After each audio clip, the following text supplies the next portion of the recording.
Pasok kayo dito, ha? Birthday message. Maraming salamat po. Wow, with flowers ako. Thank you.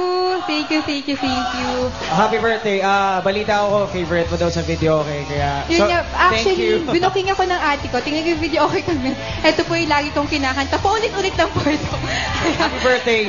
God bless always. And, Salamat. more power. Thank you sa pagpunta. At sa lahat po ng kasama kong pumunta dito, maraming salamat sa inyong lahat. Sa ASAP, maraming salamat po dahil pinasaya niyo po ako today. At syempre, hindi naman po makukompleto ang araw ko kung hindi ho dahil sa mga taong nagmamahal ho sa akin. Family ko po, syempre yung mga taong patuloy pa nagtitiwala sa akin, ang Angel Locsin, International Fans Club, at saka yung The Originals, at saka yung Asian Republic. Maraming salamat po. Jello, maraming salamat po sa supportan ninyo sa amin ni PJ. And of course, ABS-CBN. Maraming salamat po. Miss Malu, Ma'am Sharo, Tita Cory, Sir Gabby, thank you po sa pagtitiwala sa akin. At sa TFC, muli, ako po si Angel Locsin. At sa mga sponsors ko po, kasi mamaya may gagawin kami. Minsan lang to birthday ko eh. Go ahead. Ayun, may gagawin po kami. Ay, thank you. Salamat.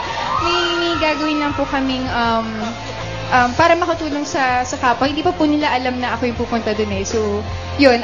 Sa mga sponsors ko, sa Avon Fragrances, Angel Locsin, Wish of Happiness, Peace, Love, Avon Cosmetics, Sense-Room, Asianness, Head & Shoulders, Timex, kay Sir Merly, maraming salamat po. Converse, Lotus, Met, Bello, CV Skincare, sa Angel Active, supportahan niyo po.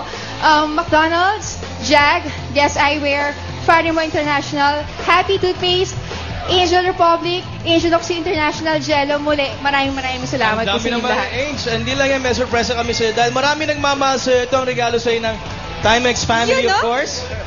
Yun, no? Malalaman mo kung ilang taong ka na pag binila mo kung gano'ng karaming relo dito. And again, yung sa'yo, nabilang ko. Angel, birthday mo. Happy birthday. Happy birthday mo. Guys, we'd like to invite again everyone continue watching Lobo every night and sa Primetime Vida. Yes, pagkatapos po yan ng Kung Fu Kid. That is right. Happy birthday, Angel. Magbabalik pa rin po ang ASAP